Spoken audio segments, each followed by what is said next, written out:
They said Rome was eternal. They carved it into stone. They whispered it in temples. They stamped it on coins. They believed, truly believed, that what they had built could never fall. They were wrong. But here is the thing that no one tells you about Rome. The fall was not the most interesting part. The rise was. And the reason it rose, the real reason, was not military genius, not divine favor, not even luck. It was one idea. A single, radical, almost insane idea that no civilization before it had dared to take seriously. That you could belong to Rome without being Roman. Welcome to Sera History. I'm your host. Today we talk about the most powerful empire in Western history.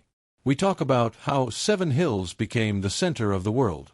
We talk about how one city fed millions, ruled millions, and shaped the language, law, calendar, architecture, and religion of nearly every nation on earth today. We talk about the rise and the fall, the brilliance and the madness, the emperors who built and the emperors who burned. Today we talk about Rome. And I promise you, by the end of this, you will never look at the modern world the same way again. Let us start at the beginning. Not the myth. The reality. Around 625 BC, a small cluster of settlements on 7 hills along the Tiber River in central Italy began to merge. The people were called Latins. They were farmers mostly, not warriors. The land was fertile but nothing spectacular. The river gave them trade access, but other cities had better rivers. The hills offered defense, but other cities had better hills. What these people had was something harder to see. They had neighbors. Powerful, dangerous neighbors. To the north, the Etruscans. To the south, the Greek colonies. To the east, the Samnites. And surrounded by threats, something remarkable happened. Instead of becoming paranoid and isolated, the Romans became obsessed with survival through expansion. Not just conquest. Absorption. They watched the Etruscans. They copied their engineering, their religious rituals, their alphabet. They watched the Greeks. They adopted their gods, renamed them, and made them Roman. They were not proud about this. They were practical. Whatever worked, they used. Whatever idea was stronger than their own, they stole it, improved it, and called it Roman. This is where Roman genius really lives. Not in originality, but in synthesis. Rome was the greatest remix civilization in history. For the first 2.5 centuries, Rome was a kingdom. 7 kings. Some legendary, some real, some probably both. The most famous was Romulus, supposedly the founder. The story goes that he and his twin brother Remus were abandoned as infants, suckled by a wolf, raised by a shepherd, and went on to build the city. Romulus then killed Remus in a dispute over where to build the walls. Now, historians debate how much of this is real. But notice what the founding myth tells you about Roman values. Even the founder committed fratricide for the sake of the city. Rome came first. Always. Even above blood. In 509 BC, the Romans did something extraordinary. They kicked out their last king, Tarquin the Proud, a tyrant by all accounts, and they decided they would never have a king again. They built something new. A republic. 2 consuls elected each year. A senate of experienced men. A system of checks and power sharing that was, for its time, unlike anything the ancient world had seen. It was not a democracy. The poor had limited voice. Patricians, the old noble families, held most power. But it was a republic. Power could be transferred. Leaders could be removed. The law was supposed to apply to everyone. This was the engine of Roman greatness for nearly 5 centuries. And Rome used that engine to conquer Italy. Not in a single campaign. Slowly, painfully, over 200 years of almost constant war. Against the Etruscans. Against the Samnites. Against the Greek colonies in the south. City by city, tribe by tribe. But here is what made Rome different. After they conquered you, they did not simply loot you and leave. They did not make you a subject people you resented forever. They offered you something. Latin rights. Sometimes full Roman citizenship. Your soldiers could serve in Roman legions. Your people could trade in Roman markets. Your laws would be protected by Roman courts. You became Roman. And you started to want Rome to win. This is strategic genius of the highest order. Every enemy Rome defeated became a potential Roman. And every new Roman wanted Rome to keep expanding, because that expansion meant more opportunity, more land, more wealth for everyone who belonged. By 270 BC, Rome controlled all of Italy south of the Po River. And then they looked out at the Mediterranean. And they saw Carthage. Carthage was everything Rome was not yet. A naval superpower. A mercantile empire. Based in North Africa, modern-day Tunisia, Carthage controlled the western Mediterranean trade routes. It was rich beyond Roman comprehension. Its armies were led by professional generals of extraordinary skill. And it was in Sicily, right at the tip of Italy's boot, which Rome now considered its doorstep. What followed were the Punic Wars. 3 of them. Nearly a century of conflict between 264 and 146 BC. And these wars did not just make Rome a Mediterranean power. They transformed Rome's soul. The First Punic War was mostly naval. Rome had no real navy. They looked at a captured Carthaginian warship, reverse-engineered it, and in 2 months built over 100 ships. That is not a metaphor. That is what actually happened. And then they innovated. They added a device called the corvus, a spiked boarding bridge that could lock onto enemy ships and turn a sea battle into a land battle, which was what Romans were good at. They lost fleets to storms. They rebuilt. They lost again. They rebuilt again. After 23 years, Rome won the First Punic War. But the Second Punic War was the one that almost ended everything. Hannibal Barca was the son of a Carthaginian general. He grew up hating Rome. According to legend, when he was a child his father made him swear eternal enmity against Rome on the altar of the gods. He kept that oath for his entire life. In 218 BC, Hannibal did something that seemed impossible. He marched an army of nearly 90,000 soldiers from Spain, through southern France, over the Alps in winter, and into Italy. He brought war elephants. He crossed one of the most brutal mountain ranges in the world in late autumn with his entire army. Thousands died in the crossing. But Hannibal came through. And then for 15 years, Hannibal marched through Italy, winning battle after battle. At Trebia, at Lake Trasimene, and then at Cannae in 216 BC, perhaps the most devastating defeat Rome ever suffered. At Cannae, Hannibal faced a Roman army of roughly 80,000 men. He had around 50,000. He was outnumbered and surrounded on 3 sides by rivers and terrain. He should have lost. Instead, he executed one of the most brilliant tactical maneuvers in military history. He allowed his center to give way, drawing the Roman legions in. Then his superior cavalry destroyed the Roman cavalry on the flanks, swung around, and hit the Roman legions from behind. The Romans were completely surrounded. Trapped. In the space of a few hours, somewhere between 50,000 and 70,000 Roman soldiers were killed. It was a slaughter. Rome had never experienced anything like it. And then something happened that tells you exactly who the Romans were. The Senate met the next day. No panic. No talk of surrender. No missions to Hannibal to negotiate terms. They raised new legions. They changed their strategy. Instead of meeting Hannibal in open battle, they would fight him everywhere else. Cut off his supply lines. Siege his allied cities. Wear him down. It took 15 more years. But Hannibal eventually had to return to Africa to defend Carthage itself from the Roman general Scipio Africanus.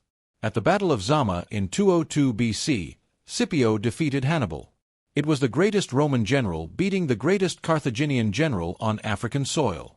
Carthage surrendered. 50 years later, during the Third Punic War, Rome destroyed Carthage entirely. Burned it to the ground. Salted the earth. Sold the survivors into slavery. The city that had challenged them for a century ceased to exist. Rome was now the undisputed master of the western Mediterranean. And the East was next. By 133 BC, Rome controlled Greece, Macedonia, much of Asia Minor, and North Africa. It was the greatest power in the known world. And this is precisely when things started to go wrong. Because empire creates problems that republics are not built to solve. The conquered lands brought enormous wealth to Rome. But that wealth did not spread evenly. The rich got richer. The Roman peasantry, who had been the backbone of the legions, found their farms devastated by years of war and unable to compete with slave-worked estates owned by the aristocracy. They flooded into Rome, unemployed, hungry, angry. Politicians called populares began appealing directly to the poor, bypassing the Senate. The most famous early example was the brothers Gracchus. Tiberius Gracchus, then his brother Gaius, tried to redistribute land to the poor. Both were assassinated by the senatorial class who felt their power threatened. The assassination of a tribune. Think about what that meant. The Republic was cannibalizing itself. Over the next century, violence became a political tool. Generals used their armies as personal power bases. The social war in 91 to 87 BC was Rome's Italian allies revolting over citizenship rights. They won. But the chaos was accelerating. And then came the first triumvirate. 3 men who decided to run Rome between themselves. Crassus, the richest man in the Republic. Pompey, the greatest general of his age. And a man named Gaius Julius Caesar. Caesar was from an old but not particularly powerful family.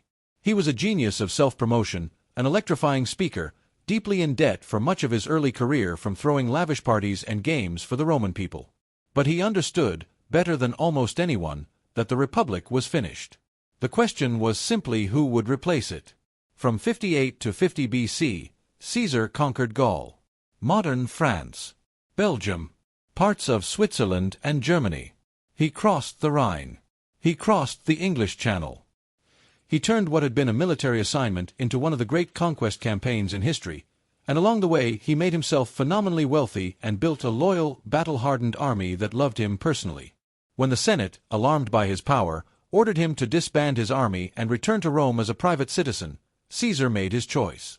In 49 BC, he crossed the Rubicon River with his army. The Rubicon was the legal boundary of Roman Italy. No general could cross it with an army. To do so was treason. Caesar crossed it anyway, supposedly saying the die is cast. Civil war followed. Pompey fled to Greece. Caesar pursued. Eventually Pompey was assassinated in Egypt by the Ptolemaic court. Caesar arrived in Egypt, met Cleopatra, who famously had herself smuggled to him in a carpet or a sack, became her lover, helped her secure the Egyptian throne, and eventually returned to Rome as the undisputed master of the Roman world. He was declared dictator perpetuo, dictator in perpetuity. It was not a word the Romans used lightly. Dictatorship was a temporary emergency measure in the Republic. Perpetual dictatorship was the end of the Republic. On the Ides of March, 44 BC, Julius Caesar was stabbed 23 times on the floor of the Senate by a group of conspirators led by Brutus and Cassius, men who genuinely believed they were saving the Republic. They were wrong. Caesar's assassination plunged Rome into another civil war. His adopted heir, his great-nephew Octavian, allied with Caesar's general Mark Antony to defeat the assassins. Then Octavian and Antony turned on each other. Antony fled to Egypt, fell in love with Cleopatra, formed a political and military alliance with her. At the Battle of Actium in 31 BC, Octavian's fleet destroyed the combined forces of Antony and Cleopatra. Both killed themselves. Cleopatra, the last of the Ptolemaic pharaohs, chose death over being paraded in Octavian's triumph. Egypt became a Roman province. Octavian became the sole ruler of the Roman world. He was careful, smarter than Caesar. He understood that the Roman aristocracy could tolerate a lot but could not tolerate the word king. So he called himself Augustus, the revered one. He called his power princeps, first citizen. He kept the Senate, the consuls, all the republican trappings. But he held every real power. Commander of all armies. Tribune's power giving him veto over everything.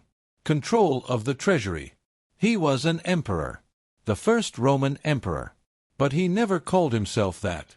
The period that followed, roughly from 27 BC to 180 AD, is called the Pax Romana, the Roman peace. Over 2 centuries during which the Mediterranean world, perhaps 60 to 70 million people, lived under a single political authority with unprecedented peace, prosperity, and stability. Rome at its height was extraordinary. The city of Rome held perhaps 1 million people. Maybe more. It was the largest city in the Western world. It had aqueducts bringing fresh water from mountains dozens of miles away. It had public bathhouses, a sewage system, paved roads that stretched across the empire. It had grain shipments from Egypt feeding the urban poor. It had a postal system. It had standardized weights and measures across thousands of miles. The Roman road network covered over 400,000 kilometers. You could travel from Scotland to the Euphrates River on Roman roads. Merchants, soldiers, officials, and ideas moved faster across the ancient world than at any time before the 19th century. And the emperors themselves. Augustus reigned for 41 years and transformed Rome. Tiberius, his successor, was effective but deeply suspicious and paranoid. Then came Caligula. Caligula. Within months of taking power, he became something genuinely frightening.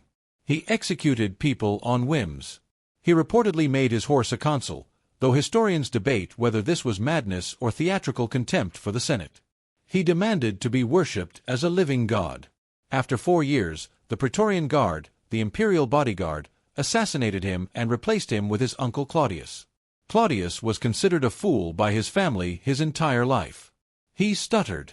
He limped. The court had mostly ignored him.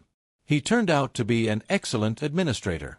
He oversaw the conquest of Britain in 43 AD and expanded Roman bureaucracy intelligently. Then Nero, who really did fiddle while Rome burned. Well, not fiddle, that instrument did not exist yet, but he allegedly played the lyre and sang as the Great Fire of 64 AD consumed much of the city. He blamed the Christians. He used them as human torches to light his gardens. He killed his own mother. He killed his first wife. He kicked his pregnant second wife to death. But he was also a patron of arts and hugely popular with the common people of Rome, who called him their artist emperor. Power and madness and charm, all in one man. Rome's contradictions in a single body. The 5 good emperors, Nerva, Trajan, Hadrian, Antoninus Pius, and Marcus Aurelius, from 96 to 180 AD, represent the high watermark of Roman civilization. Trajan expanded the empire to its greatest territorial extent. Hadrian built his famous wall in Britain and consolidated the borders. Antoninus Pius reigned for 23 years with almost no wars and almost total peace.